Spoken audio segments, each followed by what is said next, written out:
Magic Ramen, a story of Momofuku Ando.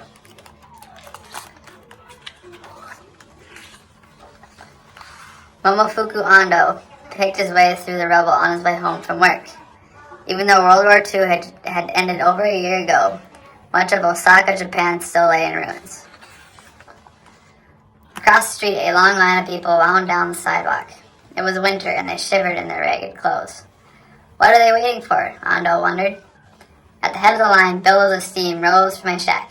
Inside, a man was selling ramen noodle soup.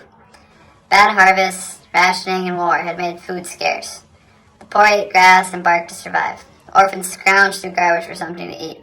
Those lucky enough to have some money waited for hours and paid outrageous prices for a meager bowl of ramen.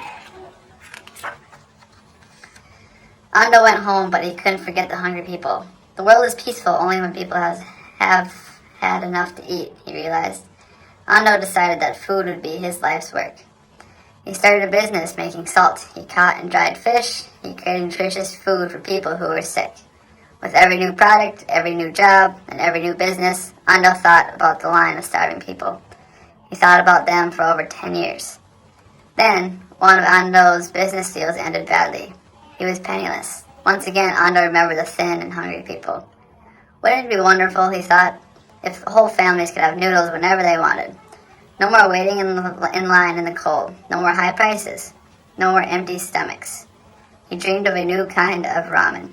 His ramen wouldn't be like other noodles. It would be more nutritious. In a shed in his backyard, Ando mixed flour, salt, and water together. He added eggs. He added powdered milk. He even added spinach. Nothing worked. The noodles were too crumbly, or too sticky, or too lumpy. Ando kept experimenting with different ingredients. One day, he cranked the handle of his noodle-making machine and tested the noodles that came out. They didn't crumble, stick, or lump. It was just the right mix of ingredients. Ando realized the key to preparation of food is balance. But what was ramen without soup? Ando remembered the cold and hungry people. Chicken soup warmed up cold bodies but took hours to make. His ramen would be tasty and easy to cook. The simple addition of hot water would release flavor from the noodles and turn into hot chicken soup. Ando kept experimenting. He used chicken soup to make the dough. He brushed seasonings onto the noodles. He dipped the noodles into soup. Once again, nothing worked. The noodles were too brittle, or too soft, or too soggy. Ando kept experimenting with different methods. One day, he sprinkled noodles of soup from a watering can and tossed and separated them. The noodles soaked up the soup and dried. It was just the right procedure. He added hot water to the dried noodles and stirred. The water now tasted like soup.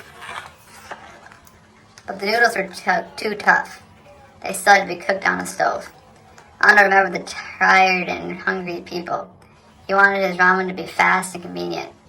It could be made with hot water and in a few minutes. People should be able to make it anywhere, anytime. Day after day, Ando experimented. Night after night, he failed. Month after month, he kept trying.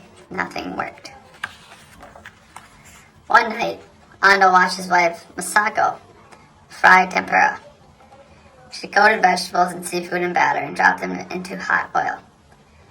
The water in the batter evaporated and left tiny holes in the now crunchy coating. He stared at the tempura. The batter was made from flour and water, just like his noodles. "Yatta!" he cried. "That's it." He raced to his shed and threw some noodles into a pot of hot oil. They sizzled and popped and crisped. Ando scooped the fried noodles out of the oil into a bowl. He added hot water and waited. The water seeped into the tiny holes and softened the noodles. 2 minutes later, he plunged a pair of chopsticks into the bowl. He stirred and slurped. The noodles were tender and chewy. They floated in a bowl of hot, tasty soup. After a year of trying, Ando had finally done it. He invented instant ramen. Ando worked hard to make enough instant ramen to sell. The whole family pitched in. Masako, Suma, Koki, and even little Akimi. Ando gave demonstrations. He poured hot water. He waited 2 minutes. "Maha no ramen," the astonished customers exclaimed. "Magic ramen." Soon everyone was eating Ando's ramen. Poor people, children, busy workers, even royalty. Ando's ramen was nutritious, tasty, and convenient. Thin, cold, tired, and hungry people ate it and felt better. Ando smiled. Peace follows from a full stomach, he said. Ever since Momofuku Ando and his backyard invention have fostered peace, one bowl of noodles at a time. The end.